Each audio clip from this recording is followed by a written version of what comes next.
Hello, the goal of today's presentation is to help people gain a further understanding of how e-commerce is impacting the global supply chain. Today's supply chain challenges, not just for retailers, but for manufacturers and suppliers as well, are unprecedented. The bubble chart on the screen is a graphical depiction of the supply chain goods movement stakeholders. On the far left, one sees the overseas factories, and then as you scan to the right, you see various goods movement stakeholders. At the far right is the ultimate customer. It is a holistic system of interconnected and interdependent industries. Due to our limited time frame, the material presented will focus on B2C e-commerce and not include B2B. Many of the supply chain challenges are similar in both sectors. Recently, we saw how the introduction of mega vessels sent a tsunami of disruption through the supply chain. Disruptions impacted export ports and terminal operations to ports of entry, marine terminals, and drayage operations to the final delivery at warehouses.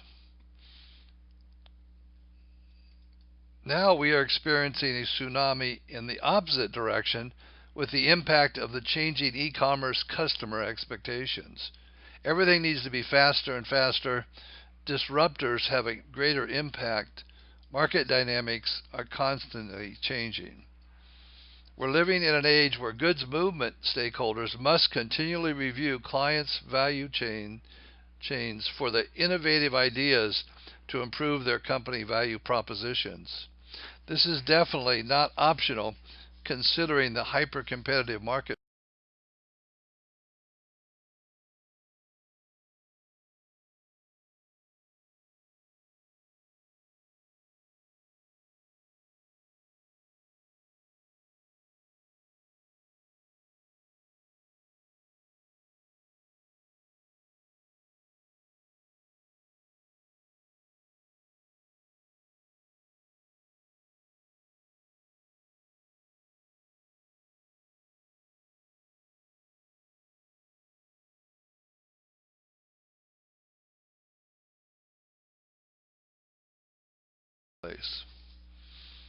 The topics ports of call will include 1. Retail market transformation, an explanation of how e-commerce is dramatically changing and challenging the retail marketplace. 2. The supply chain overhaul. Today's supply chains are providing essential weapons to effectively help corporations meet or exceed customer expectations. 3. Service providers' innovations. You will hear of the various innovations service providers are implementing to meet more demanding shippers. And 4th, e-commerce industry outlook. Will the e-commerce value rocket to the stars keep going? That question will be addressed. The retail industry is in the midst of a cataclysmic shift fueled by omni-channel activity, competitive realities, and changing shopper expectations. I remember the days, maybe 20 years ago, when Walmart became known for its continuous improvements in their retail supply chains. If it wasn't a new element in their vendor compliance rules, they were introducing a new technology, RFID, which had the goods movement stakeholders buzzing. Who would have thought along comes Amazon with it launching an innovative program almost each week? This business model concept continually creates uncertainty and the need for strategy reviews in the industry. If we could see a supply chain activity monitor, the needle would be pointing to disruptions from a constantly changing and unpredictable marketplace. You ask, what are some of the preferred disruptor risk mitigation strategies? They are strong suppliers, time compression, visibility, global logistics competency, predictive modeling, air freight, and additional inventory or safety stock. A clear indication of the increasing influence and importance of e-commerce retail sales is seen in the graphic on the on the screen the fourth quarter 2015 results. While e-commerce sales were only 8% of retail sales, they represented 66% of all retail sales growth in the same period.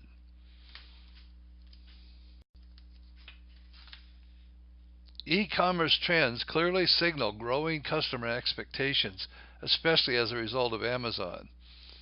They keep raising the bar on retail competitors. Question: is there a possibility that, like Matt Damon in Bourne Identity movie, our minds have been surgically modified? I need it now, at the price I want, in the exact place I want. Oh, sorry. That's what one gets when living near Hollywood's movie studios.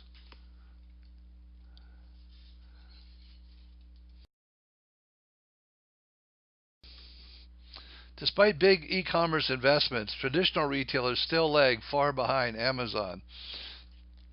In a race to catch Amazon, we're seeing, for instance, Walmart acquiring an e-commerce platform provider, Jet.com, for $3.3 billion. Target hired 2 senior Amazon supply chain executives to help enhance their e-commerce fulfillment operations. And they also hired a senior executive from Apple to also assist in this endeavor. When all is said and done, it is not easy trying to out Amazon. It is interesting that a large percentage of both millennials and their parents prefer same-day delivery. Amazon has clearly established some solid customer expectations, which other retailers are finding challenging to meet. The same-day delivery component puts serious pressure on global supply chain partners. In terms of Amazon versus retail competitors regarding same-day delivery, 49% of retail competitors have no plans to implement same-day delivery, and another 29% will implement within 3 years. In other words, 78% of Amazon's retail competitors have very little enthusiasm for implementing same-day delivery. It will be interesting to see how long retail competitors hold this position. If you read the Everything Store, Jeff Bezos and the Age of Amazon book by Brad Stone, you would have learned that Amazon is guided by 4 success principles. 1, customer obsession rather than competitor focus. 2, passion of invention. 3, commitment to operations excellence. And 4, long-term thinking. Here are a few of Amazon's strategies which are a result of these principles. As you can see, they're quite frequent, and they keep coming with new innovative ideas, from chartering air cargo planes to opening an NVOCC operation to implementing a locker system for customers to pick up their orders.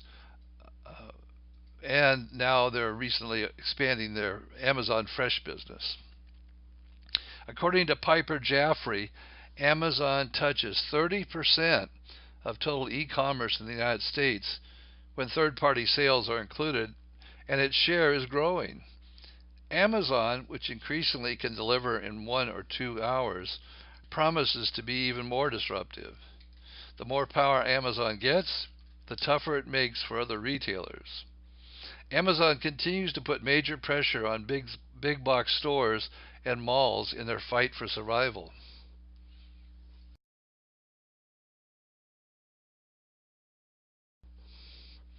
Amazon's shipping costs have been notoriously high. As you can see from the chart, Amazon's outbound shipping costs from 2011 to 2015 seriously outpaced shipping revenue. In the second chart, you'll see shipping expense as a percentage of fulfillment costs. Over the same period, Amazon's shipping expense grew to 90% of fulfillment costs. Clearly unsustainable trends. I recently read where Amazon has 100 PhDs working on analyzing supply chain analytics to reduce cost and maintain service. Also, Amazon is in the process of defining specifications for sortation center facilities, which will focus on efficient small package delivery. These facilities are designed to reduce Amazon's reliance on UPS and FedEx for deliveries and is another strategy to reduce shipping costs. When we talk about Amazon's quarterly net income, for a significant period of time, Amazon has shown anemic net income, except for recently. Since early in 2015, the trend has been trending upward. It's important to note Jeff Bezos has for many years aggressively reinvested money back into Amazon to build their fulfillment network, improve capabilities, and implement advances in technology. Talk about a tough competitor. When one looks at the various commodities, it is interesting to note that in the beginning, Amazon focused on selling just books online. A good friend of mine has introduced me to buying dog food online. Price is the same, and if I picked it up at the local PetSmart store. Speaking of dogs, does anyone else know the joys of living with a chocolate lab? Can I see a show of hands? Hold the funeral music. Retail stores have not died yet. Retail store operators are implementing various innovative customer-focused enhancements to keep customers coming to their brick-and-mortar networks. For example, Tom's has opened a pop-up store in Chicago. Within the store is a 30-foot wide pixel wall which enables the retailer to broadcast messages across the entire length of the store. Even product has an RFID chip which enables customers to read more product information when items are placed on the interactive table. It looks like omni-channel fulfillment operations will still be required for some time to ship to retail stores. Let's move to supply chain overhaul. Let's find out what's happening in the world of supply chain. 10 years ago, when I heard a mass retailer supply chain executive tell us, if we save 1 day in transit on average from our Asian suppliers to our North American retail stores, we will save $100 million to the bottom line. It was a defining moment. Who would have known that 10 years later, the supply chain management focus would significantly intensify? If you were lucky to attend this year's RELA 2016 31st Annual Supply Chain Conference, you would have heard how retailers are each trying to figure out how to keep their supply chains up to date, meeting new challenges that arise from new technologies, all while keeping their customers happy.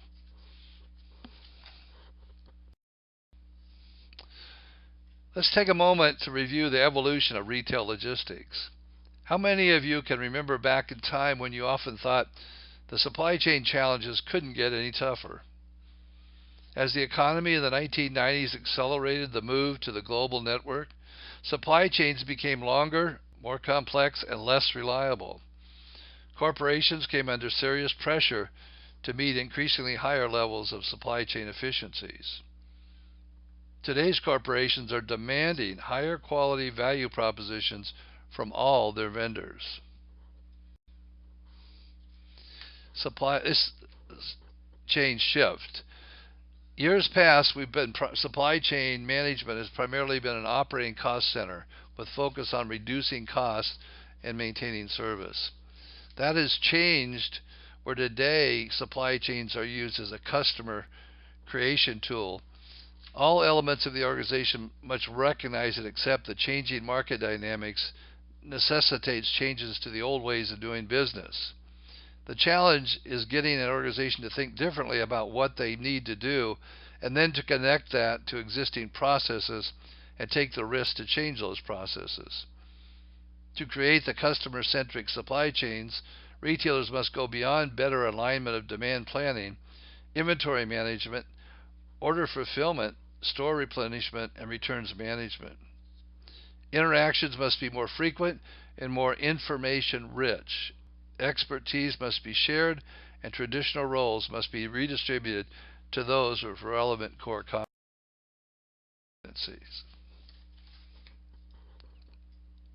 I've been in the supply chain for many decades, and it's pretty exciting to participate in discussions about how the supply chain could drive sales. That's not typically a conversation that you have in the supply chain. Perfect example of how supply chain is evolving and changing.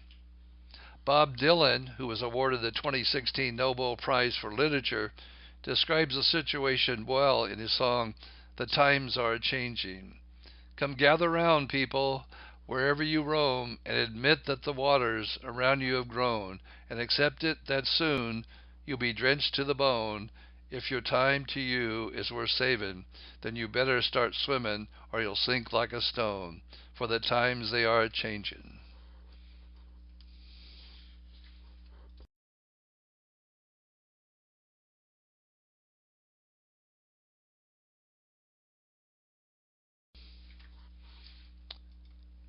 The challenges ahead are many. Supply chain management processes, metrics, priorities, incentives are being overhauled. Customer choice is creating supply chain complexity. Omni-channel fulfillment is more demanding and costly than store-only fulfillment. Customer expectations will escalate in tandem with competitor supply chain innovations.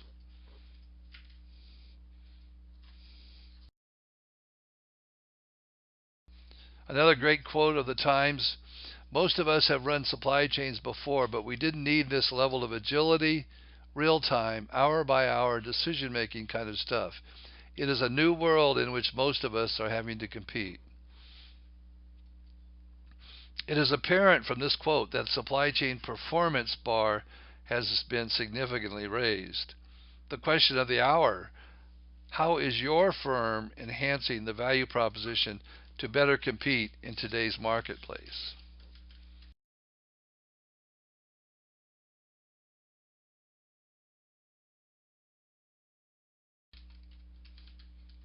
Supply chain trends. Let's take a brief look at what supply chain trends we've observed. Technology is a core strategic driver. We will see more automated handling of products and improved supply chain information systems. Continuous improvement is a high priority.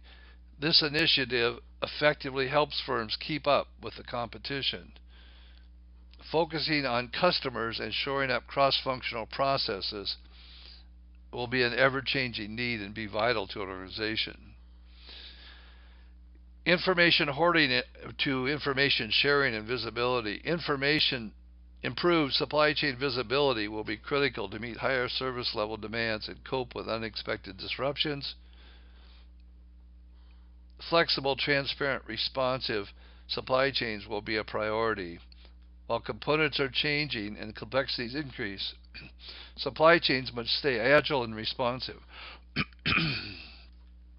Critical question is, how should your firm adjust your business model to capitalize on these trends?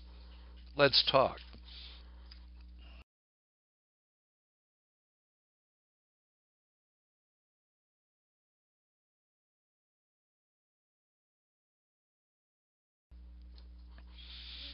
Moving into the service providers industry. E-commerce related services are a rapidly growing source of business for e-commerce, for 3PLs.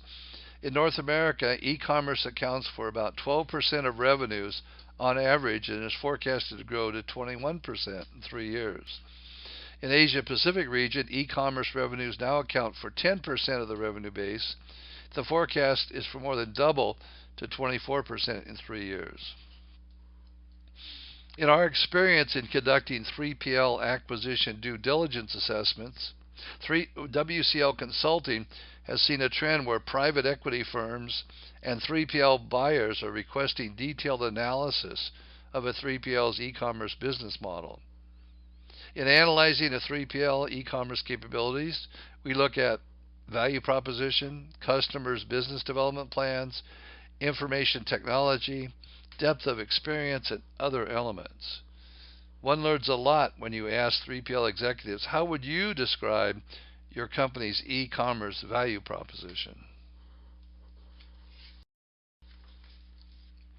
Recent study in the 2016 third-party logistics 29th annual study revealed that almost 60% of 3PL executives are focused on meeting demanding customer expectations through such as same hour, same day, next day delivery, omni-channel experience, timely order visibility. 3PLs are investing in new capabilities. An example of how 3PLs are meeting more demanding customer expectation is the Dwell Group, one of the largest NVOCCs in the Trans-Pacific trade, who recently implemented an innovative purchase order management system. We are seeing numerous examples where 3PLs are enhancing their WMS and TMS technologies to better serve their e-commerce customers. Let's not leave ports out of the innovative solutions game. The Port of Savannah implemented an on-dock import freight transload operation to accommodate the strict service demands of Amazon. When we look up and down the supply chain, we see a number of examples of how companies are being innovative in their new design of solutions. For instance, UPS developed its cross-border e-commerce services, offering consumers in 100 countries the ability to shop online in the US and UK as if they were shopping in their own country. DHL demonstrated the importance of e-commerce market by realigning the business to offer a one-stop shop for e-commerce services around the world. Maersk has contracted with GT Nexus to provide Maersk Line's customers with advanced e-commerce capabilities, and FedEx acquired Genco, a reverse logistics company, to expand their value proposition to customers.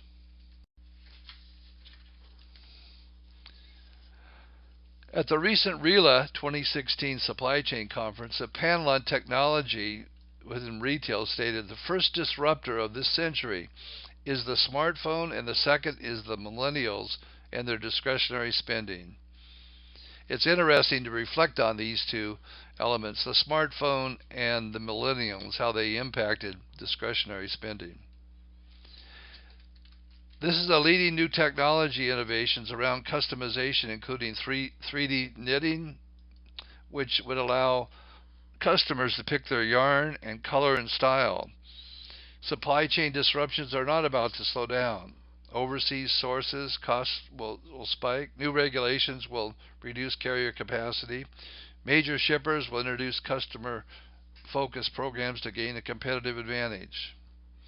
One way to successfully deal with disruptions is for an organization to incorporate innovation in their planning and operations challenges. I learned recently that both Home Depot and Big Lots are investigating the Uberization of trucks for the final mile delivery from DCs to stores at lower cost.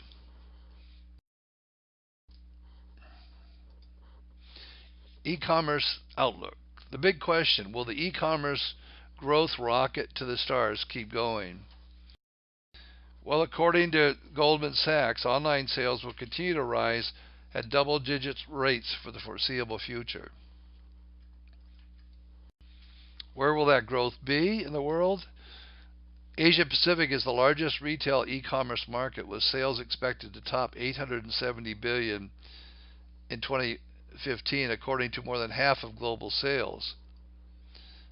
Retail commerce sales in North America will rise 14.4% this year to reach $367.44 billion, largely due to increased spending of existing digital shoppers.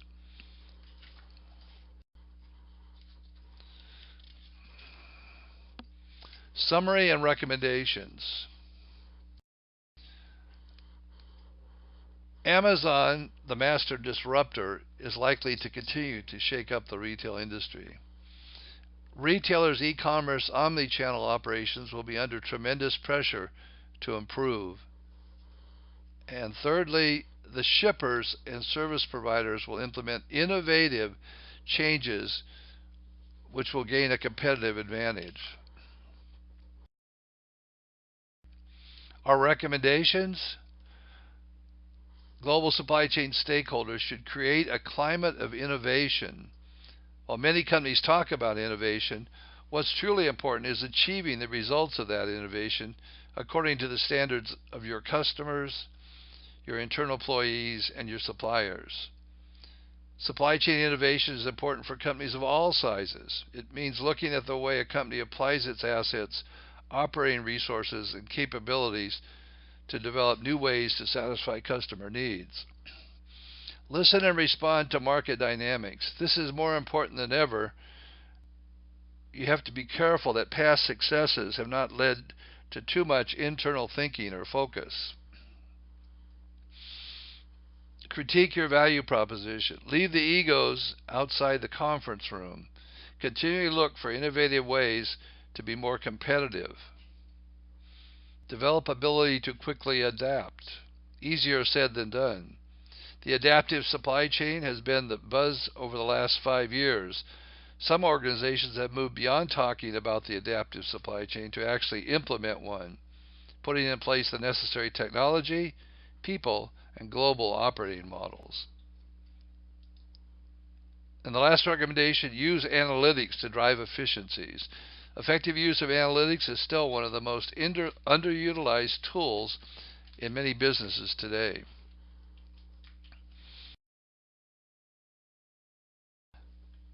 If you would like to stay in touch on the latest supply chain innovations, I recommend that you go to the WCL Consulting website and sign up for our Supply Chain Innovations Bulletin.